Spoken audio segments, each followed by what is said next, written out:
শহীদ রাষ্ট্রপতি স্বাধীনতার ঘোষক প্রেসিডেন্ট জিয়াউর রহমানের ৪৩তম মৃত্যুবার্ষিকী উপলক্ষে আয়োজিত এই আলোচনা সভার সম্মানিত প্রধান অতিথি, বিএনপি সংগ্রামী নেতা, বারবার কারাগারে নির্যাতিত নেতা, সম্মানিত মহাসচিব জনাব ফখরুল ইসলাম আলমগীর, এই আলোচনা শুনছেন আমাদের নেতা, অ্যাক্টিং চেয়ারপারসন শহীদ রাষ্ট্রপতি জিয়াউর রহমানের সুযোগ্য সন্তান জনাব তারেক রহমান, উপস্থিত রয়েছেন স্থায়ী কমিটির সম্মানিত সদস্যবৃন্দ, বিজ্ঞ আলোচকবৃন্দ, আমার সামনে উপবিষ্ট বিএনপি সকল পর্যায়ের নেতৃবৃন্দ, বিএনপি পরিবারের সদস্যবৃন্দ, প্রিয় ভাই ও বোনেরা, আসসালামু আলাইকুম।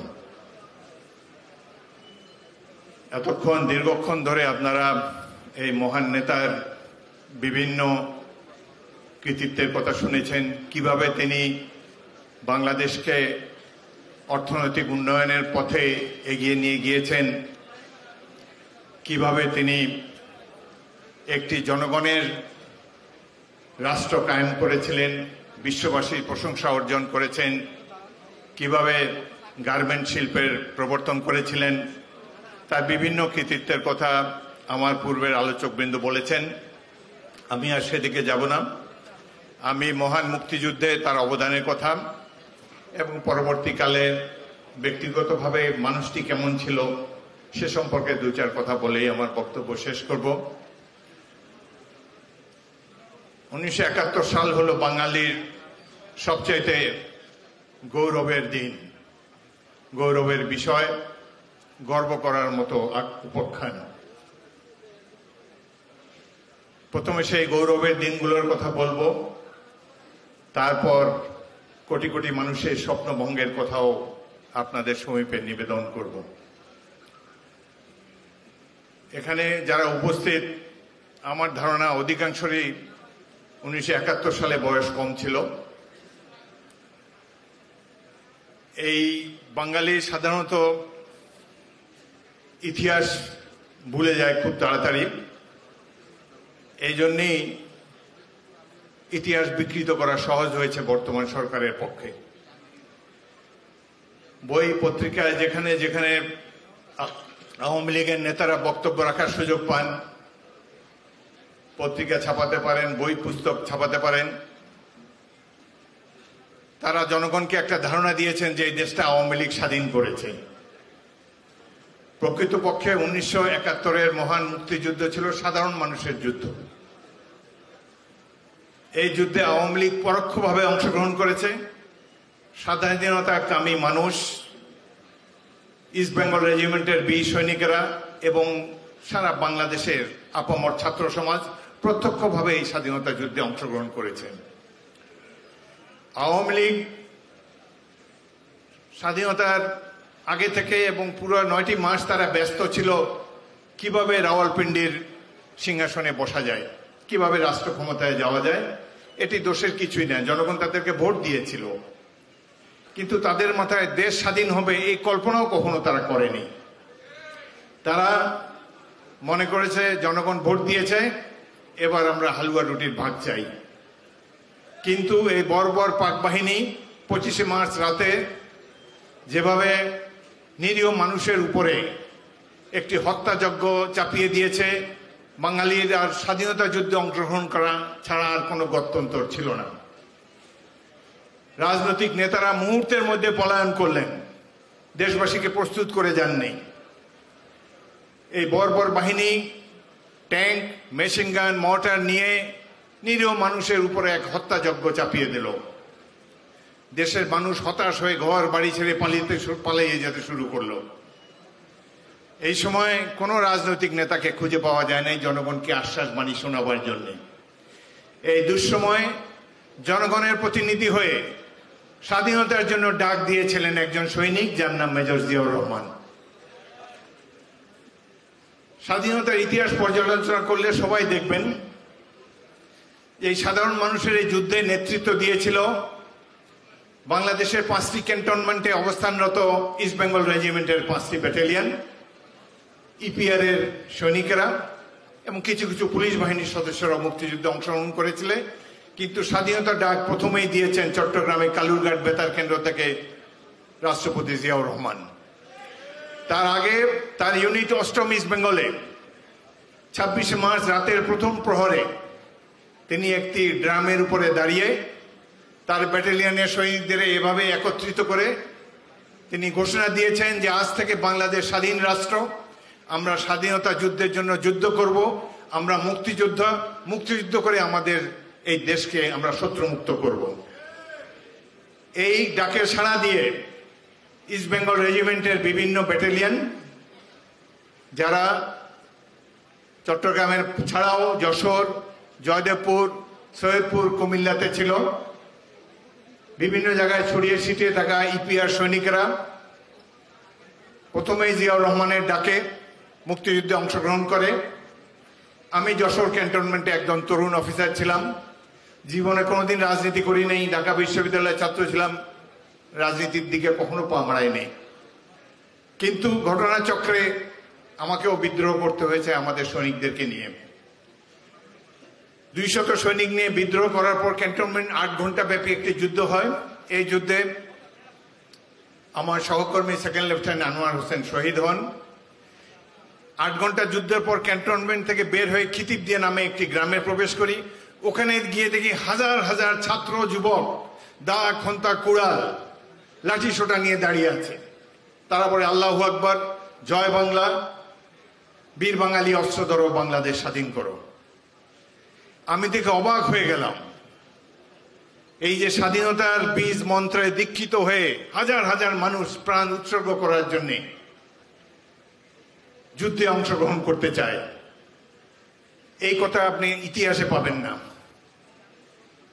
এই যে সাধারণ মানুষের দেশপ্রেম কত গভীর, বিশেষ করে ছাত্ররা দেশের জন্য জীবন উৎসর্গ করতে পারে, এই দৃশ্য দেখে এই ৯ মাস অভিভূত হয়েছি। মেজর জিয়াউর রহমান এবং তার স্বাধীনতা ঘোষণায় অনুপ্রাণিত হয়ে আমরা যে যেখানে ছিলাম ছাত্রদেরকে নিয়ে ট্রেনিং দিয়েছি, কিছুদিন পর অস্ত্র দিয়ে যুদ্ধে লিপ্ত করেছি। এই মুক্তি বাহিনী সৃষ্টি করেছে ইস্ট বেঙ্গল রেজিমেন্ট এবং ইপিআর এর সৈনিকেরা, যার নেতৃত্ব দিয়েছেন মেজর জিয়াউর রহমান। এই কথাটি আওয়ামী লীগ কখনোই স্বীকার করবে না। তারা মনে করে তাদের বক্তৃতায় এই দেশ স্বাধীন করেছেন।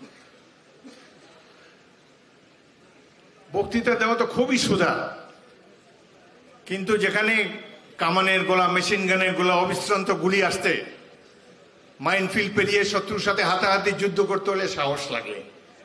তাদের দেশপ্রেম হতে হয় গভীর থেকে গভীরতম, জীবন উৎসর্গ করার জন্য প্রস্তুত থাকতে হয়। সেই জন্য প্রস্তুত ছিল ইস্ট বেঙ্গল রেজিমেন্টের সৈনিকরা এবং তরুণ ছাত্র সমাজ, যে জন্যই দেশটি স্বাধীন হয়েছে। এই স্বাধীনতা যুদ্ধের গৌরবময় ইতিহাস। জিয়াউর রহমান বাংলাদেশের প্রথম সামরিক বাহিনী ব্রিগেড জেড ফোর্সের প্রথম অধিনায়ক। জুলাই মাসে মেঘালয়ের এক বনভূমিতে প্রথম ইস্ট বেঙ্গল, তৃতীয় ইস্ট বেঙ্গল এবং ৮ম ইস্ট বেঙ্গল নিয়ে গঠিত হয়েছে বাংলাদেশের প্রথম মিলিটারি ব্রিগেড জেড ফোর্স, যার নামকরণ করা হয়েছে কমান্ডার জিয়াউর রহমানের নামের আদ্যক্ষর থেকে। এই জেড ফোর্স বৃহত্তর ময়মনসিংহ, বৃহত্তর সিলেটে বহু রণাঙ্গনে যুদ্ধ করে ইতিহাস সৃষ্টি করেছে। স্বাধীনতা যুদ্ধের সবচেয়ে বেশি সাহসিকতা পদক পেয়েছে জেড ফোর্স, যার নেতৃত্বে ছিলেন জিয়াউর রহমান। শহীদের সংখ্যাও আমাদের ছিল সর্বাধিক। আমি অত্যন্ত ভাগ্যবান তার অধীনস্থ একজন সেনা কর্মকর্তা রূপে রণাঙ্গনে তার শৌর্যবীর্য প্রত্যক্ষ করেছি। তার নেতৃত্বে আমরা বাঙালিরা বীরের মতো যুদ্ধ করেছি বিভিন্ন রণাঙ্গনে। মুক্তিবাহিনী, ভারতীয় বাহিনী তখন বাংলাদেশে 18টি জেলা ছিল। একটি মাত্র জেলা কেবলমাত্র মুক্তিবাহিনী দখল করেছে, সেটি হলো সিলেট জেলা শহর, দখল করেছে মেজর জিয়াউর রহমানের নেতৃত্বে প্রথম ইস্ট বেঙ্গল। আমি এই সিলেট আক্রমণের নেতৃত্ব দিয়েছিলাম। এই যুদ্ধের জন্য আমার কমান্ডার জিয়াউর রহমান আমাকে বীর শ্রেষ্ঠ খেতাবে ভূষিত করার জন্য অনুরোধ করেছিলেন। বীর শ্রেষ্ঠ কেন পাইনি এটিও বলতে চাই না নিজের কথা। এই মিটিংটি যখন হয়, একটি কমিটি করে দিয়েছিল তৎকালীন সরকার, যার প্রধান ছিলেন বিমান বাহিনী প্রধান এয়ার ভাইস মার্শাল এ কে খন্দকার এবং আরো কয়েকজন সিনিয়র অফিসারের সদস্য ছিল। তারা সাহসী সৈনিক বাছাই করার মিটিংয়ে বসে প্রথমেই নিজেরাই সবাই একটি করে বীরুত্তম পদক নিয়ে নিলেন। আমার নামটি যখন আসলো, এদের মধ্যে একজন বলল যে হাফিজকে তো বীরুত্তম দেওয়া হয়েছে, এবং এগোটা আমি জানতাম না। 2 বছর আগে সেনাবাহিনীর লাইব্রেরিতে যারা যারা গ্যালান্ট্রি অ্যাওয়ার্ড পেয়েছে তাদের প্রত্যেকের জীবন বৃত্তান্ত এবং কি যুদ্ধের কারণে তারা পুরস্কার পেয়েছে এটা লিপিবদ্ধ করা আছে। সেখানেই দেখলাম যে জিয়াউর রহমান আমাকে বীরশ্রেষ্ঠর জন্য রিকমেন্ড করেছেন। আমি 1.5 বছর তার একান্ত সচিব ছিলাম, কোনোদিন বলেন নাই। আমি 2 বছর আগে মাত্র জেনেছি।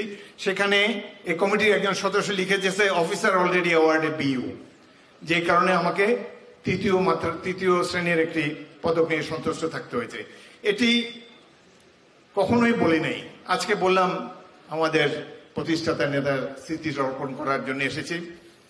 যুদ্ধক্ষেত্রে তিনি একজন সিনিয়র অফিসার ছিলেন, যুদ্ধের মাঠে তার না আসলেও চলতো।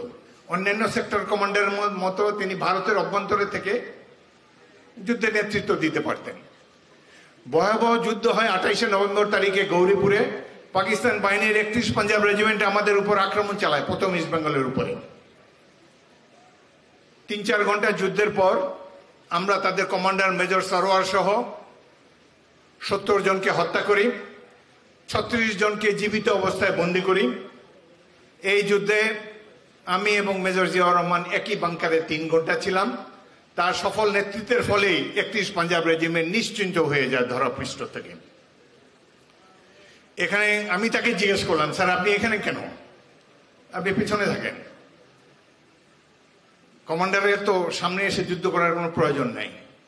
তিনি বলেন যে আমার বিবেকে লাগছে, তোমরা যুদ্ধ করছো, জীবন দিচ্ছ। আমার ব্যাটালিয়নে 3 জন officer, captain Salauddin, captain Mahbubur Rahman, lieutenant Anwar শহীদ হয়েছে। আমার সৈনিকেরা জীবন দিচ্ছে, আমি কেন পিছনে বসে থাকব? এই ছিল তার দৃঢ় মনোভাব, এই ছিল উদার হৃদয়ের জিয়াউর রহমান। সিলেটে আক্রমণ, সিলেটের যে যুদ্ধের কথা, ফাইনাল অফেন্সিভ, এটি তো নিয়ে চমৎকার একটি প্রামাণ্য চিত্র বা একটি ছবি নির্মাণ করা যায়।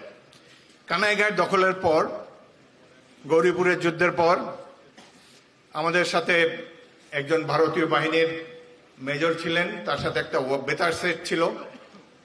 বেতার সেটের নির্দেশ আসলো সিলেটের কাছে 4-5 গুর্খা ব্যাটালিয়ন নামে একটি গুর্খা ব্যাটালিয়নকে ভারতীয় বাহিনী হেলিকপ্টারে ড্রপ করেছে। আমাদের কানাইঘাট থেকে যেতে হবে ওই বাহিনীর সাথে যোগ দেওয়ার জন্য। মেজর জিয়া আমাকে এবং মেজর জিয়াউদ্দিনকে ডাকলেন একটি ম্যাপ নিয়ে। তিনি বললেন যে সিলেটে সবার আগে আমরা পৌঁছতে চাই। এটি হলো ডিসেম্বরের প্রথম সপ্তাহের কথা। বিজয় তখন দ্বার প্রান্তে, স্বাধীনতার রক্তিম সূর্যের লালিমা দূর আকাশে দেখা যাচ্ছে। এই সময় তিনি ঘোষণা করলেন সিলেট আমরা দখল করব। আমরা একটা রুট নির্ধারণ করলাম চা বাগানের ভিতর দিয়ে। তখন যুদ্ধ হচ্ছে দরবস্ত এবং খাদিমনগরে। এই যুদ্ধক্ষেত্রগুলো এড়িয়ে আমরা 1200 সৈনিক সিলেটের পথে যাত্রা করলাম। পিঠে আমাদের অ্যামুনিশন, পিঠে আমাদের শুকনা চিরা গুড়। 4 দিন চলার পর খাদ্য শেষ হয়ে গেল, কিন্তু আমরা শত্রু এড়িয়ে ধীরে ধীরে সিলেটের দিকে এগিয়ে চলেছি। চা বাগান অবহেলিত, চা বাগানের জঙ্গল কাটতে হচ্ছে আমাদেরকে। সারা রাত চলি আর দিনের বেলা ঝোপ জঙ্গলে লুকিয়ে থাকি যাতে উপর থেকে এয়ার স্ট্রাইক না করতে পারে। জেনারেল জিয়ার একটা ম্যাপ কেস ছিল, সেটা পলিথিনের কাভার ছিল। শেষ রাতের দিকে সেটি গাছের নিচে বিছিয়ে তিনি, ক্যাপ্টেন অলি আহমদ এবং আমরা 3 জন সেখানে ঘুমাতাম। শুয়ে শুয়ে, যেহেতু সামনে স্বাধীনতার দ্বার প্রান্তে আমরা উপস্থিত, অনেক কথা তিনি বলতেন। একটি কথা আমার আজীবন স্মরণে থাকবে। তিনি বলেছেন, আচ্ছা পাঞ্জাবিদেরকে তো তাড়ালাম, এখন আবার এই শিখেরা এবং এই ভারতীয়রা বাংলাদেশে আবার জেকে বসবে না তো। আমি প্রবল প্রতিবাদ করেছি, স্যার এত বড় মুক্তিযুদ্ধ, কি বীর বিক্রমে বাংলাদেশে মানুষ যুদ্ধ করেছে, এই দেশকে কেউ কখনো দখল করে রাখতে পারবে না। কিন্তু তার সংশয় কাটে না। আজ এতদিন পরে মনে হয় যে এই 53 বছর আগে তিনি ভেবেছিলেন পাকিস্তানিদের সরানোর পর অন্য কেউ এসে এখানে প্রভুত্ব বিস্তারের চেষ্টা করবেন। কত নির্মম একটি সত্যের মুখোমুখি আজকে আমরা হয়েছি। চা বাগান পার হয়েই হঠাৎ দেখি সামনে, একদিন সারাদিন অভুক্ত থাকার পর হঠাৎ দেখি সামনে একটা সাদা রঙের বিল্ডিং টিলার উপরে। সিলেট কখনো যাই না, চিনতাম না, পরে জানতে পেরেছি এটি এমসি কলেজের প্রিন্সিপালের বাসা। সেটি হলো সিলেট শহরে পাকিস্তানিদের ঘাঁটি। আমরা সকাল হওয়ার সাথে সাথে আরেকটা টিলের উপরে যখন উঠলাম, তখন তারা চিৎকার করে আমাদের পরিচয় জানতে চায়, আমরা কারা। আমাদের পরনে খাকি পোশাক, হাতে চাইনিজ ওয়েপন। তো কিছুক্ষণের পরেই তারা বুঝতে পারলো কারা আমরা। পদাতিক সৈনিকরা প্রথম সুযোগেই পরীক্ষা খনন করতে হয়, ট্রেঞ্চ। কিন্তু আমরা ট্রেঞ্চ খনন করার হয়তো আধা ঘন্টা টাইম পেয়েছি, হাঁটু পর্যন্ত খনন করা হয় নাই, পুরা শরীর এক্সপোজড। এই সময় পাকিস্তানিরা সংঘবদ্ধ হয়ে 3-4টি আক্রমণ করলো আমার কোম্পানির উপরে। আমার 18 জন সৈনিক শহীদ হলো। আমার সবচেয়ে সাহসী প্লাটুন কমান্ডার সুবেদার ফয়েজ বীরুত্তম শহীদ হলেন। ইনফ্যান্ট্রি কোম্পানিতে 2টা মেশিন গান থাকে, আমার 2টা মেশিন গানই যারা চালায় 3-6 জন শহীদ হয়ে গেল। ভয়াবহ সেই যুদ্ধ। ভেবেছিলাম এটাই হবে আজকে আমাদের শেষ দিন। সেই সময় হঠাৎ করে ভারতীয় মেজর আমাকে বললো যে এতদিন তার ওয়্যারলেস সেট কাজ করে নাই। হঠাৎ বললো যে আমি চা বাগানের মধ্যে ওয়্যারলেস সেট কাজ করে না, এখন আমি যোগাযোগ করতে পারছি আমার গোলন্দাজ বাহিনীর সাথে, তোমার কি ফায়ার সাপোর্ট লাগবে নাকি? আমি বললাম যে না, আমাদের ফায়ার সাপোর্ট, আমরা যেহেতু হাতাহাতি যুদ্ধ করেছি, অলরেডি আমার 18 জন শহীদ হয়েছে, এখন যদি পারেন তাহলে একটা বিমান সর্টি নিয়ে আসেন। আধা ঘন্টার মধ্যে ভারতীয় 2টি মিগ বিমান এসে সিলেট এমসি কলেজের প্রিন্সিপালের বাসায় যতগুলো বাংকার ছিল মুহুর্মুহু রকেট নিক্ষেপ করে এগুলোকে ধূলিসাৎ করে দিল।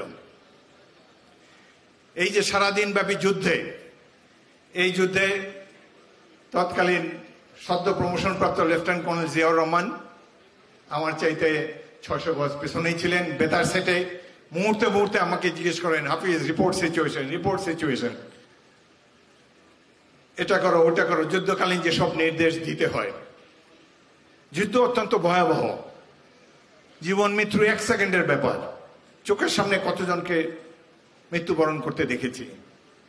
আজকে মনে হয় কেন সেদিন আমরা জীবন দিলাম। মুক্তিযুদ্ধের যে মূল চেতনা, সাম্য, মানবিক মর্যাদা, সামাজিক সুবিচার কোথায়? এই আওয়ামী লীগ এসে মুক্তিযুদ্ধের চেতনাকে ধূলিসাৎ করে দিয়েছে। আজকে এই দেশ চোরের দেশ। এই দেশের সেনাবাহিনী প্রধান চোর, পুলিশ বাহিনী প্রধান চোর। এই জন্যই কি আমরা যুদ্ধ করেছিলাম? আজকে জেনারেল জিয়াউর রহমান থাকলে তিনিও এই প্রশ্নটি করতেন। এই তো গেল আমাদের গৌরবের ইতিহাস। এবার আসি স্বপ্নভঙ্গের ইতিহাস। জাতি বীর বিক্রমে যুদ্ধ করেছে, বিশেষ করে সৈনিক এবং ছাত্ররা কতজন আত্মাহুতি দিয়েছে দেশের স্বাধীনতার জন্য। স্বাধীনতা কত প্রিয় ছিল। এখন মাঝে মাঝে ভাবি যে এরা যে জীবন দিল, বেঁচে থাকলে কি হতো, কি পেত তারা। এখন হাজার হাজার, মুক্তিযুদ্ধের সময় ছিল সংখ্যা ছিল 80,000, এখন হয়েছে 2.5 লাখ। আগামীকালকে জন্মগ্রহণ করবে, সেও মুক্তিযুদ্ধ হবে। এটা হলো আওয়ামী কালো কোটের মাহাত্ম্য। সংসদ সদস্য কারা হয়? যাদেরকে টুকরা টুকরা করে, বিনা ভোটে যারা এমপি হয়, টুকরা টুকরা করে কমোডে ফেলে ফ্ল্যাশ করে দেওয়া হয়। এই তো বাংলাদেশ। বিশ্ববাসী এই বাংলাদেশকে এখন চিনছে। কোথায় গেল 71-এ সেই গৌরবের বাংলাদেশ? যাই হোক, দেশ স্বাধীন হলো, আমরা ফিরে আসলাম, যে যার ক্যান্টনমেন্টে গেলাম। স্বাধীনতা ঘোষণার পুরস্কার তো দূরের কথা, প্রথমেই তাকে সুপারসিড করা হলো। তার জুনিয়র জেনারেল শফিউল্লাহকে সেনাবাহিনী প্রদান করা হলো, তাকে করা হলো 2 নম্বর ব্যক্তি। 1973 এবং 74-এর এই 1.5 বছর জেনারেল জিয়াউর রহমান আমাকে তার একান্ত সচিব হিসাবে আর্মি হেডকোয়ার্টারে ডেকে নিয়েছিলেন। 74-এর 16ই ডিসেম্বর সেনাবাহিনী একটা প্যারেড হয়, আমি অ্যাভিনিউতে, এই সংসদের সামনে যে চওড়া রাস্তাটা মানিক মে অ্যাভিনিউতে, সেখানে প্যারেড হয় সম্মিলিত বাহিনীর। তো সেখানে যেসব ইউনিট অংশগ্রহণ করে সেই ইউনিটের হিস্ট্রি ধারাভাষ্যকার বর্ণনা করেন যে এই ইউনিট ওখানে এখানে যুদ্ধ করেছে, এই করেছে, এই করেছে। তো জেড ফোর্সের ইউনিট প্রথম ইস্ট বেঙ্গল, তৃতীয় ইস্ট বেঙ্গল, অষ্টম ইস্ট বেঙ্গল সেই প্যারেডে ছিল। তো আমি পিএস হিসাবে কি ঘোষণা করতে হবে সেটা আমি লিখেছিলাম। আমি লিখেছি, এই জেড ফোর্স মেজর জিয়াউর রহমানের নেতৃত্বে চিটাগাং কালুরঘাট বেতার কেন্দ্র থেকে বাংলাদেশের স্বাধীনতা ঘোষণা করে। এটা নিয়ে যখন কমান্ডারকে দেখালাম, জেনারেল জিয়াকে দেখালাম, উনি খুবই বিব্রত হলেন। বলে, হাফিজ এটা বাদ দাও, এটা নিয়ে অনেক কন্ট্রোভার্সি, এগুলো দরকার নেই, এমনিতেই তো সুপারসিড হয়ে গেছি, এটা দিলে হয়তো আমার চাকরি থাকবে না। আমি বললাম, না স্যার, এটা তো ইতিহাস জানা উচিত সবাইকে। উনি পিড়াপিড়ি করতে লাগলেন, আমিও পিড়াপিড়ি করতেলাম যে এটা দিবই। আমি বললাম, এটা যদি আমি না দেই তাহলে আপনি আরেকজনকে পিএস হিসাবে নিয়ে নেন, আমাকে আমার ইউনিট পাঠিয়ে দেন। আমি আমার নোট ছিলাম।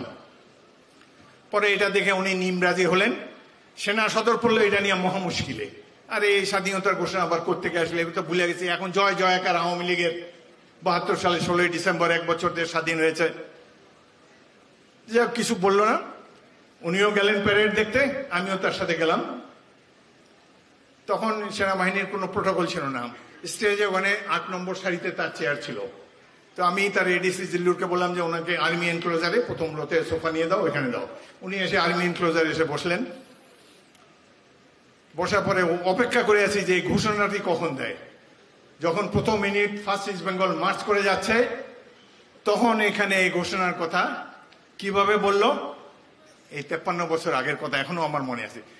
তিনি বললেন, অষ্টম ইস্ট বেঙ্গলের উপ অধিনায়ক মেজর জিয়াউর রহমান কালুরঘাট থেকে বিভিন্ন গুরুত্বপূর্ণ ঘোষণা দেন, স্বাধীনতার কথা বলেই নাই।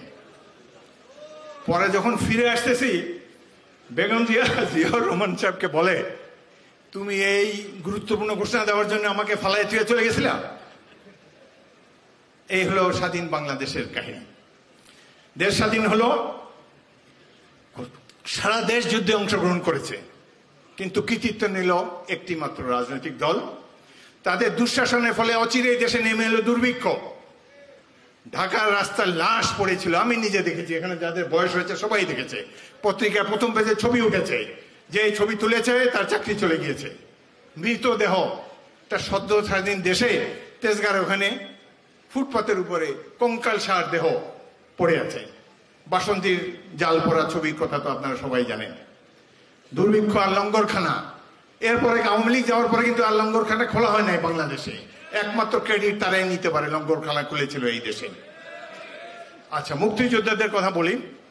সব স্তরের ছাত্র, যুবক, সৈনিক দেশ স্বাধীন করার জন্য মুক্তিযুদ্ধে অংশগ্রহণ করেছে, মুক্তিযুদ্ধের চেতনা বাস্তবায়নের জন্য সংগ্রাম করেছে। কিন্তু স্বাধীনতার পরে দেখে যে আরেক এক বাংলাদেশ, এ তো লুটেরাদের বাংলাদেশে পরিণত হয়েছে।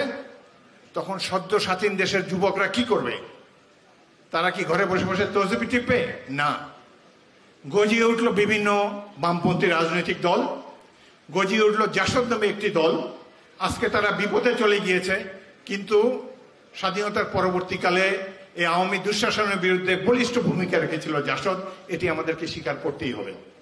তরুণ ছাত্র নেতারা প্রতিরোধ গড়ে তুলেছিলেন। বামপন্থী দলগুলা সিরাজ শিকদার, মতিন আলাউদ্দিনের নেতৃত্বে বিভিন্ন জায়গায় এই সরকারের পেটোয়া বাহিনীর বিরুদ্ধে আন্দোলন শুরু করে। উত্তরবঙ্গে মতিন আলাউদ্দিন গ্রুপ, সেখানকার যারা মুক্তিযোদ্ধা ছিল তারা বলল যে সশস্ত্র যুদ্ধের মাধ্যমে বাংলাদেশ স্বাধীন করতে হবে। 16ই ডিসেম্বর স্বাধীনতা আসেনি। কৃষি বিপ্লব করার নামে তারা যোদ্ধা, ধনী কৃষক যারা, তাদেরকে হত্যা করে, তাদের জমি দখল করে ভূমিহীন কৃষকদের মধ্যে বিলিয়ে দিতে লাগলো। উত্তরবঙ্গে এমপিরা সব পালিয়ে এসে ঢাকা শহরে শেখ মুজিবুর রহমানের কাছে এসে বলে যে আমাদের জীবন রক্ষা করেন।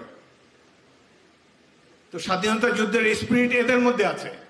একদিন সেপ্টেম্বর মাসে 73 সালে জেনারেল জিয়া বলেন, হাফিজ চলো আমরা উত্তরবঙ্গে যাই, ওখানে আর্মি অপারেশন করে 10 ইস্ট বেঙ্গল 72 ব্রিগেড, ওখানে আর্মি কি করছে দেখে আসি।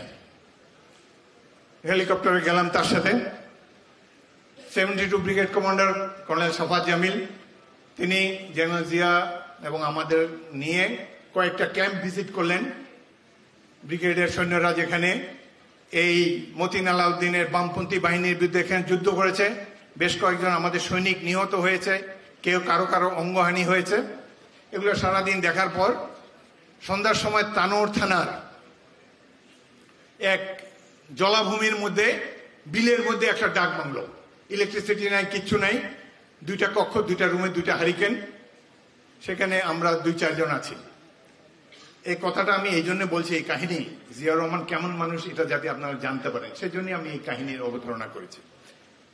রাত্রবেলা পাশের কামরা আমার ডাক পড়লো। জিয়াউর রহমান করাচিতে পড়াশোনা করেছেন, বাংলা ভালো মতো লিখতে পড়তে পারতেন না। দেখি এক গাদা কাগজ নিয়ে তিনি বসে আছেন। আমাকে বলে, হাফিজ তুমি তো ঢাকা বিশ্ববিদ্যালয়ের ছাত্র, পড়ো দেখি এগুলা কি লিখেছে। দেখি এগুলো সব চিঠি। এই চিঠি এই বামপন্থী যুবকরা যারা যুদ্ধে ধরা পড়েছে বা নিহত হয়েছে তাদের পকেট থেকে উদ্ধার করা হয়েছে। এর মধ্যে প্রেমপত্র কয়েকটা দেখে আছে। কি তার ভাষা, এত চমৎকার প্রাঞ্জল ভাষায় এই বামপন্থী যুবেরা একে অন্যের কাছে চিঠি লিখছে। প্রেমিকাকে চিঠি লিখে বলছে যে আমাদের জীবন আমরা উৎসর্গ করব বাংলাদেশের সাধারণ মানুষের জন্য। আমাদের মিলন হয়তো পরকালে হবে, এখন দেশ আমাদেরকে ডেকেছে, প্রেম ট্রেম সবকিছু বাদ, আমরা জীবন দেব দেশের জন্য, সমাজতন্ত্র প্রতিষ্ঠার জন্য। চিঠির মধ্যে এসব পড়তেছি। এই চিঠি পড়ি আর এক নতুন নতুন দিগন্ত উন্মোচিত হতে অবাক হয়ে যায় যে কারা এইসব চিঠি লেখে, কারা এই ছেলেরা, কোথায় ছিল এতদিন, দেশের জন্য এত টান, দেশের সাধারণ মানুষের মুক্তির জন্য এরা জীবন উৎসর্গ করে এসেছে, সেনাবাহিনীর বিরুদ্ধে যুদ্ধ করছে তারা। যাই হোক, অনেক রাত পর্যন্ত চিঠি পড়লাম। চিঠি পড়ে আমরা মুগ্ধ হয়ে গেলাম। সকাল হলো, সূর্যোদয় হলো। সকালবেলা ওই ডাক বাংলোর সামনে 3-4টা চেয়ার লাগানো হলো, একটা লম্বা বেঞ্চ দেওয়া হলো। সেখানে আমি, কর্নেল সাফাত জামিল এবং জেনারেল জিয়াউর রহমানের জন্য সেনাবাহিনীর টিপিক্যাল খাবার, রুটি এবং পুরি সার্ভ করা হলো এখানে। তো চা খেতে খেতে জেনারেল জিয়া বললেন, এই সাফাত, এই যে যাদেরকে তোমরা বন্দি করেছ ওদের একজনকে ডাকো তো, আমি এদের সাথে কথা বলতে চাই। সেই বিপ্লবী যুবকদের মধ্যে থেকে একজনকে ডেকে নিয়ে আসো সোলজাররা, তার 2 হাত পিছনে বাঁধা, হালকা পাতলা ফর্সা চেহারা একটা যুবক। সে ইন্টারমিডিয়েট পরীক্ষাতে 3য় স্থান অধিকার করেছে রাজশাহী বোর্ডে, ব্রিলিয়ান্ট ছেলে। সে আসলো সামনে এসে, তো জিয়া সবাইকে আপনি করে বলতেন। বললেন, আচ্ছা বলেন তো আপনারা কেন এগুলো করছেন, কেন সেনাবাহিনীর সাথে বা পুলিশ বাহিনীর সাথে যুদ্ধে লিপ্ত হচ্ছেন, কি চান আপনারা? এই কথা বলার পর এই ছেলেটা 2-3 মিনিট মাত্র বক্তব্য দিল, এই তরুণ ছাত্র। তার বক্তব্য শুনে আমরা অবাক, বাংলাদেশে যে এরকম ছেলে আছে, কেন তারা যুদ্ধ করছে, কেন তারা কিভাবে সমাজ পরিবর্তন করতে চায়, কাদের জন্য তারা মৃত্যুর সাথে আলিঙ্গন করছে। এত প্রাঞ্জল ভাষায় 2-3 মিনিট এত চমৎকার করে বলল। এবং সাথে সাথে জেনারেল জিয়াকেও বলল, আপনারা তো অত্যাচারীদের বরকন্দাজ, মুক্তিযুদ্ধ তো আমরা একসাথেই করেছিলাম, কোথায় গেল মুক্তিযুদ্ধের চেতনা, কোথায় গেল সাম্য, কোথায় গেল সামাজিক সুবিচার? আওয়ামী লীগের লুটপাট করে তো দেশ শেষ করে দিল, কি করছেন আপনারা? ওদের পক্ষ নিয়ে আমাদেরকে মারছেন। স্পষ্ট করে বলে দিল। আমরা খালি মুখ চাওয়াচাওয়ি করি যে স্বাধীন বাংলাদেশে এদেরকে তো যুদ্ধের সময় তো যুদ্ধের মাঠে দেখেছি, এতে যে রাজনৈতিক চেতনা এমন প্রখর, জীবন উৎসর্গ করতে পারে সাধারণ মানুষের মুক্তির জন্য, দেখে অবাক হয়ে গেলাম। এটি সম্ভব হয়েছে মুক্তিযুদ্ধের জন্য। একটা যুদ্ধের ফলে জাতি পরিবর্তিত হয়ে গিয়েছে। পরে তার পার্সোনালিটি এমন, জিয়ার সাথে সাথে বলেন, এই একটা চেয়ার আনো, একটা চেয়ার আনো। তাকে চেয়ার দেওয়া হলো, ছেলে বসলো। পার্সোনালিটি কি তার, 3 দিন ধরে মারপিট খাচ্ছে আর্মি, যাতে তার চিহ্নও নেই। সে চেয়ারে বসলো। তারপরে জেনারেল জিয়া তাকে বলেন, আপনি 1 কাপ চা খাবেন? সে বলে, না, আপনাদের চা খাবো না, আপনারাই খান। তারপরে উঠে দাঁড়িয়ে দীপ্ত পদক্ষেপে চলে গেল। আমরা 3 জন ছিলাম, একে অন্যের দিকে তাকাচ্ছি যে কোন বাংলাদেশে আমরা দেখছি। এই যুবক কোথা থেকে আসলো? এরা সাধারণ মানুষের জন্য এদের এত আবেগ, দেশের সকলের জন্য নিজেদের জীবনকে উৎসর্গ করলো। এত ব্রিলিয়ান্ট ছাত্র, পড়াশোনা ছেলে এইসব করছে। চলে যাওয়ার পর ছেলেটা যখন চলে গেল, জেনারেল জি আমাদের দিকে তাকিয়ে বললেন, I am feeling very small. নিজকে অনেক ছোট মনে হচ্ছে। তার বিবেক তাকে আঘাত করছে, কি জন্য যুদ্ধ করছি আর কি দেখছি। এত লম্বা কাহিনীটা বললাম যে সেনাবাহিনীর জেনারেল, দুজন জেনারেলের একজন, সারা দেশের জনপ্রিয় ব্যক্তি, তিনি বলছেন যে নিজেকে অনেক ছোট মনে হচ্ছে ইউনিফর্ম পরে। This was Ziaur Rahman. যাই হোক, আল্লাহ যাকে সম্মান দেয় সেই সম্মান তো কেউ কেড়ে নিতে পারে না। তিনি যখন এক ম্যাপ কেসের উপরে যখন আমরা তিনজন ঘুমাতাম, গাছের নিচে গল্প সল্প করতাম, ঘুণাক্ষরও চিন্তা করি না যে পাশে ঘুমন্ত ব্যক্তিটি 4 বছর পরেই বাংলাদেশের ক্ষমতাধর রাষ্ট্রপতি হবে। আমি অত্যন্ত ভাগ্যবান একজন রাষ্ট্রপতির সাথে গাছের নিচে ঘুমাতে পেরেছি, যিনি এই দেশে ইতিহাস রচনা করেছেন, স্বাধীনতা যুদ্ধে লক্ষ কোটি মানুষকে উদ্দীপ্ত করেছেন। আমরা সেই জিয়াউর রহমানের দল বিএনপিতে সদস্য। আরেকটি কথা বলতে চাই,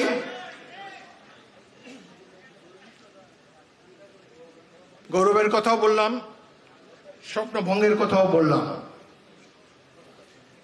বিএনপি আন্দোলন করে যাচ্ছে, কোথায় সেই ছাত্র দল যেই ছাত্ররা সেনাবাহিনীর সাথে যুদ্ধ করেছে, পাকিস্তানি বাহিনীর সাথে যুদ্ধ করেছে, সমাজতন্ত্র প্রতিষ্ঠার জন্য সংগ্রাম করেছে, গণতন্ত্র প্রতিষ্ঠার জন্য সংগ্রাম করেছে? আজকে তো দেখি না তাদেরকে। সেই বিশ্ববিদ্যালয় সমূহ এখনো আছে, কোথায় গেল সেই সব ছাত্ররা? এটা আমাদের মতো মুক্তিযোদ্ধাদের মনের গোপন গভীরে লালিত দুঃখ। আশা করব আপনারা যারা এখানে ছাত্র আছেন, পুরোনো দিনের 71-এর ছাত্রদের কথা স্মরণ করে, জিয়াউর রহমানের অধীনস্থ জেড ফোর্সের বিরক্ত গাথার কথা স্মরণ করে, সাধারণ মানুষের অমিত বিক্রমে যুদ্ধ করার কাহিনী স্মরণ করে আপনারা মাঠে নামবেন। বিএনপির ডাকে, তারেক রহমানের ডাকে, খালেদা জিয়ার ডাকে রাজপথ নেবে। আমরা এই লুটেরা দলকে বাংলাদেশ থেকে বিতাড়িত করতে চাই। আরেকটা সুসংবাদ আপনাদেরকে দিতে চাই, আমাদের মধ্যে কেউ কেউ অনেক হতাশ, আওয়ামী লীগ বোধহয় টিকেই গেল। ভাইরে, এই চোরদের দল, যেখানে সেনাপ্রধান পুলিশ প্রধান চোর, দুর্নীতিবাজ, এদের সরকার যদি টিকে থাকে তাহলে সভ্যতার ইতিহাস মিথ্যা হয়ে যাবে, প্রগতির ইতিহাস মিথ্যা হয়ে যাবে।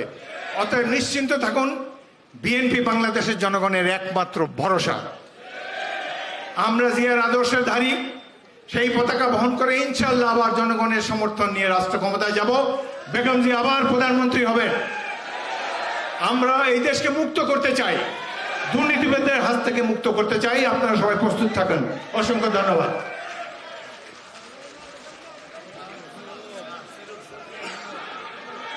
দীর্ঘক্ষণ অত্যন্ত